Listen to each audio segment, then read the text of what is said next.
بسم الله الرحمن الرحيم. اللهم صل على سيدنا محمد وعلى آله وصحبه وسلم. أحبابتا ميل كastoo naga dhegeysaneysaan assalaamu calaykum waraxmatullaahi wabarakaatu. waxaan aad kaaga mahadcelinayaa daawashada aad daawanayso muuqaalkan.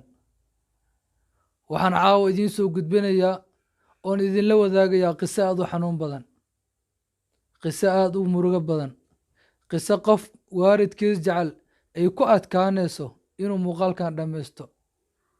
inuu qofka muuqaalkan dhammaystahay aad bay ugu adkaanaysaa. qisadan waxay ku saabsan tahay wiil caasi ah iyo hooyadiis. waxaan u soo gudbinayane waa in lagu cibro qaato, waa in la ogaadaahi inta qofka hooyadiis haystabuu adduunyo dhan haystaa.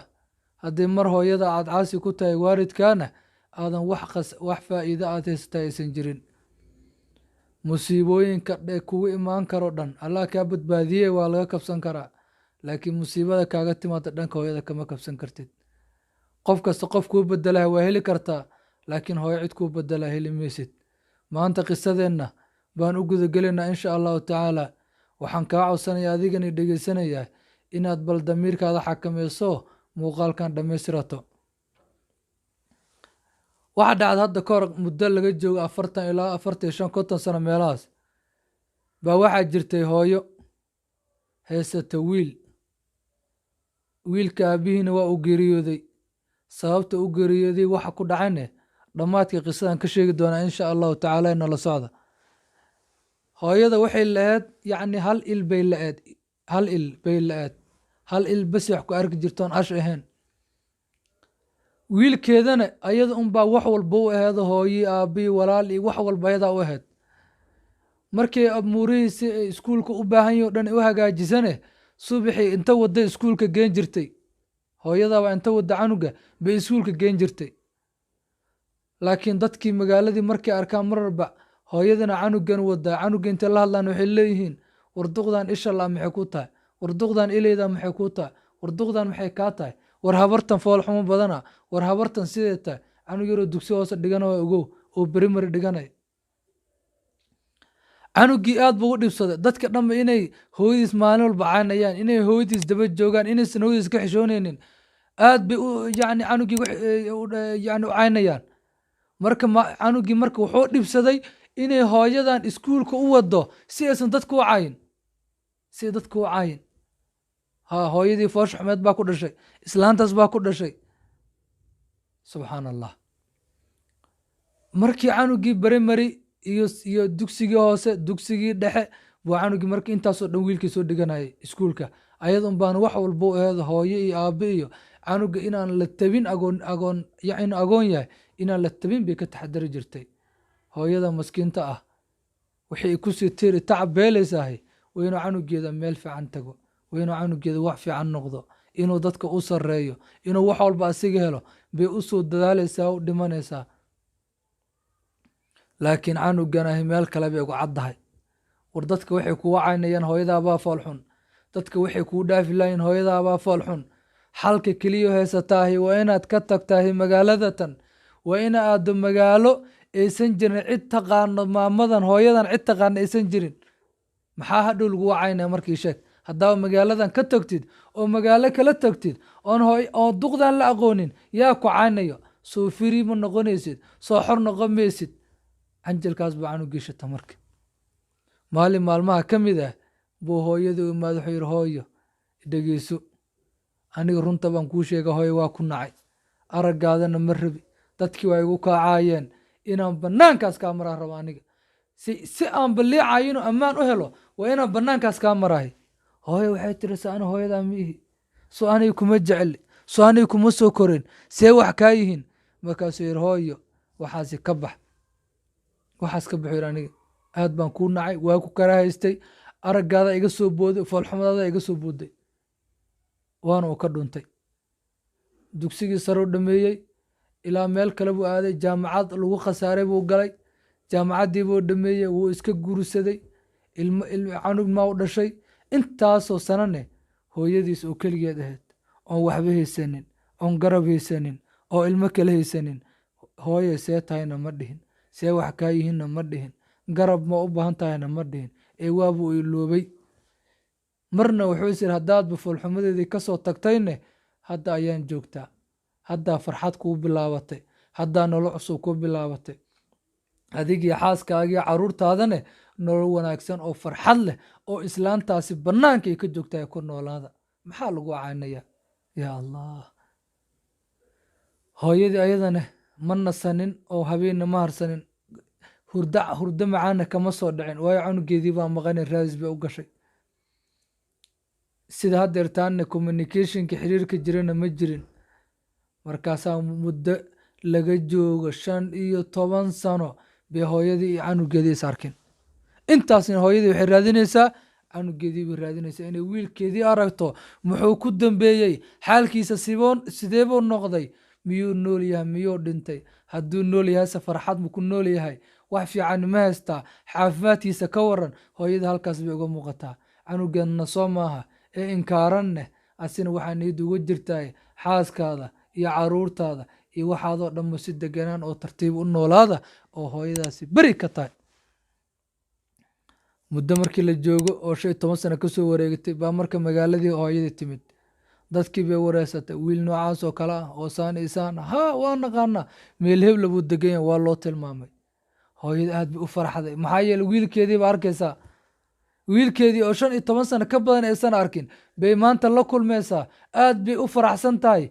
waa waxay intaasoo sano ilaahay ka bari jirtay, waa waxay niyeysneed, waa waxay damacsaneed, waa waxay aad u hamin jirtay. waa ay soo baxda hooyadii, gurigii bay soo gargaraacday, waa laga furay. wiil yar oo 6 jir ah baa ka furay albaabka. markaasay indhaha markay ku dhufatay waa ay aqoonsatay inuu wiilkeedii yahay, waa ay aqoonsatay inuu canugeeda dhalay, yacni wiilka canug in ayay u taabay aqoonsatay, wiilkeedii baa dhalay. markaas inta canugii habsiisay bay dhunkatay, bay shushumisay, ayeeyo aad bay ugu farxday inay aragtay ilmaha wiilkeedii inay aragtay bay aad ugu farxday. ka hor intaysaba wiilkeedii arkinba farxaddii albaabkii uga bilaabatay. laakiin waxaa soo galay wiilkeedii baa soo baxay. marka guri ka soo baxay sida ma farxi doonaa? miyuu weyneyn doonaa? miyuu ku farxi doonaa? muxuu dareemi doonaa? bal hooyadiis oo 15 sano in ka badan uu ka soo maqnaay ee uusan raadin baa maanta u timid. ma u mahad celin doonaa ilaahi subxaana wa tacaala? hooyana ma soo dhoweyn doonaa? qalbi wanaagsan iyo dhiiranaan ma ku soo dhoweyn doonaa? raxmad ma ku soo dhoweyn doonaa? qaabkeeba u soo dhoweyn doonaa? hooyadanse farxadda ka muuqata ee cirka marid ma u dhaafi doonaa bal daqiiqado inay sii faraxsanaato, mise waa uu ka qasi doonaa? yaad allah. ninkani waxa uu yidhi markuu indhaha ku dhuftay oo yidhi ma duqdi isha la-eedba? bal u fiirso, hooyadii dhashay ee kusoo tiri tacab beeshay buu maanta wuxuu ku leeyahay ma duqdi isha la-eeda weli mid daba joogtaa? maxaa ay kaa daba dhigay? soo kaamaan soo tegin, soo kaamaan fogaanin, maxay tahay waxa aad isoo raaraadinayso? markaas waxay tiri hooyadii iyadoo aada u murugaysan, indhaheediina ilmo ka socdaan. markaas waxay tiri hooyo, aniga waan ku jeclahay, wiilkaygii baa tahay. intaasoo sano waxaan raadinayay inaan maalin un kula kulmo. hooyo araggaada aniga wax walba iga muhiimsan. hooyo aragtidaada baan jeclahay. hooyo macaana inaan maanta ku arko, ilmahaadii arko, aad baan ugu farxay. markaasuu yidhi waxaas inta ka baxday duqdaadan isha la-ey, guriga iga bax, banaankan iga bax, ilmaha iga hadleenine, foolxumadan intay arkaan yaysan cawada seexan weynine, iga bax guriga, ord meeshaa ka timid aad. hooyo waxay tiri aniga muddo yar baan joogaa, wax hadda iga dhimanba geerideedina waa waqti yar, inta yar eena heystaahi. hooyo bal aan araggaada arko, hooyo bal aan indhahaada ku nuursado, hooyo indhahayga bal araggaada ha ku nuursadaan, hooyo ilmahaadii aadin arko. intaanoo masaafo ah ee dhul ah waxaan u soo jaray ee u soo socday inaan ku arko. markaasu wuxuu yidhi warheedhe duqdaadan isha la-ey, warkaasi ma jira, iga bax. albaabkiina waa laga soo tuuray hooyadii, banaankaa lagu soo tuuray. asigoo sii hadlaya buu yidhi maxay taa waxaas hadeerta in aniga ilmaha iga fasaadayso? yaa allah. markaasuu hooyadii soo baxday, banaanka markii u soo baxday baa dadkii marka arko waxaa la yidhi haye canugaadii miisasheen, wuu isoo ceri miyay dhihi kartaa? wuu isoo albaabkii iga soo tuuray miyay dhihi kartaa? wuu isoo dhoweyn waa miyay dhihi kartaa? maya, waxay tiri canugiygii ma arkin. waa ay baxda hooyadii muddo keliya isbuuc, yacni isbuuc keliya markii laga joogo maalinkuu hooyadii soo ceeriyey bay hooyadii xanuunsatay. marka isbitaal bay gashay hooyadii, isbitaal bay gashay. isbitaalka markay gashay hooyadii xanuunkeedii aada u darnaaday bay waxay dareentay xanuunkan inuusan ahayn midkay ka kacaysay, inuu yahay xanuunkii geerida, xanuunkii rabbigeed ay kula kulmi lahayd, xanuunkii ay adduunkan ku faaruqi lahayd iyo dadkiisa, xanuunkii qabriga loogu sii gelbin lahaa inuu yahay, xanuunkaasi inuu yahay bay dareentay. markaasay mid ka mida dadkii dhakhaatiirta ah beelaasho waxay tidhi, wax arrin yar baan kuu dhiibayaa, arrin yar baan kuu dhiibayaa, arrin yar baan kuu sheegayaa, waxaan rabaa inaan waraaq kuu qoro. waraaqdaasi markaan qorane cid kale oo canugeyga ahaan inay akhrisana ma rabo, ilaahay baan kugu dhaariyay waxay tiri waraaqdaas canugeyga gacanta laga saaro, cid kalena yaysan akhrinin, ballan ilaahay baa iga qaaday bay tiri. hooyadii marxab baa layidhi, waraaqdii bay qortay. waraaqdii markay qortay bay marka xijaabatay, way dhimatay. adriska wiilkii baa la raadiyey, wiilkiibaa waxaa la yidhi warheedhe hooyadaa waa xanuunsaneed intaasoo dhan umaadan imaanin, haatanna waa ay geeriyootay. markaasu wuxuu yidhi hadday geeriyootay hala duugo dhaqsada. war waxaa la yidhi waa hooyadaa, soo dhaqso oo arag. markaasu wuxuu yidhi warka badan inta dhaaftaan duqda duuga hala duugo meelaha qubuurta geeya. markaasaa la yidhi fariin bay nagu kaa dhaafteen kuwa heenaa, yacni waraaq bay qortay, yacni tiri wiilkii hala siiyo. markaasu wuxuu yidhi waraaqda maxaa ku qoran? markaasaa la yidhi waxay tiri wiilkii cid ahan yuusan akhrinin.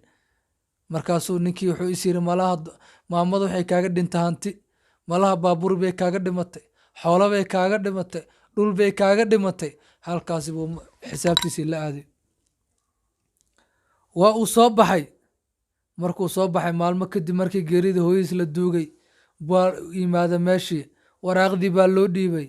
waraaqda tan waxaa ku qoran sida tan: hooyo, waan ku jeclahay. intaasoo sanana intaanu muddadan dhan waxaan usoo socdayne inaan ku arko, inaan bal daqiiqadaha yare iiga dhiman geerida ah inaan kula kulmo, laakiin ima aadan ogolaanin intaas. farxaddii yareedoon dareemayn ima aadan ogolaanin inay igu sii raagtahay. hooyo, bal waxaan rabaa inaan maanta kuu sheego arrin aanan weligii jeclayn inaan kuu sheego. arrintan inaan weligii kuu sheega maan damceen, mana jecleen, laakiin marka maanta maadaama sidaas aad u fikirta inaan kuu sheega baan rabay.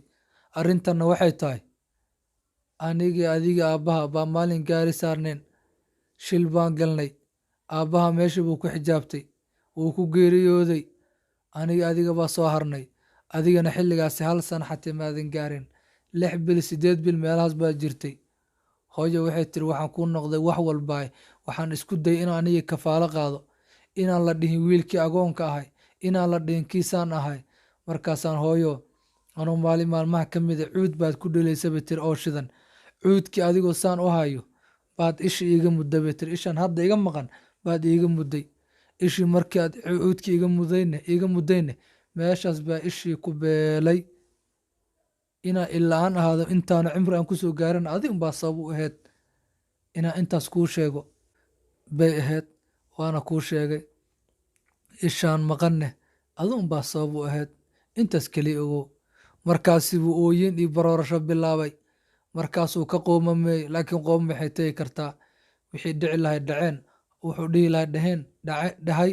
hooyadiina waa ay xijaabatay, haatan dhulkii bay ka hooseysaa, wixii ilaahay horgeystan bay la kulmaysaa. asigana caasi waalidiinnimadu kula dhaqmo hooyadiis abaalkeeda buu sugi doonaa.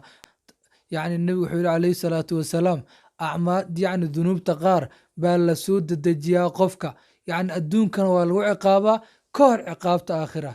in hooyo lagu caasiyane, waalidka lagu caasiyane waxay ka mid tahay dunuubta qofka adduunkaba oo jaseeda kula kulmaya ka hor inta uusan aakhiro tegin. qisadeennii maanta waxaan jeclaysa in halkaas kusoo gabagabeeno. waxaana kaa codsanaya adigana dhegeysanaya ee dulqaadka muujiyey, ee nafyi shaydaan ka adkaaday qisada dhammaystirtayne, waxaan kaa codsanayaa inaanu qisadani ugu yaraan 3 qof oo keliya la wadaato oo sii sheegaraysahay. waxba intanba waqti waa soo dhegeysatay, intana ku darso. haddaa 5 qof u sii dirta muuqaalkanne, ilaahina waxaan weydiisanaa subxaana wataala inuu dembigaada dhaafo. intaas ayaan kusoo gabagabeynayaa qisadeennii. haadaa wabillahi towfiiq, wasalaamu calaykum waraxmatullaahi wabarakaatu.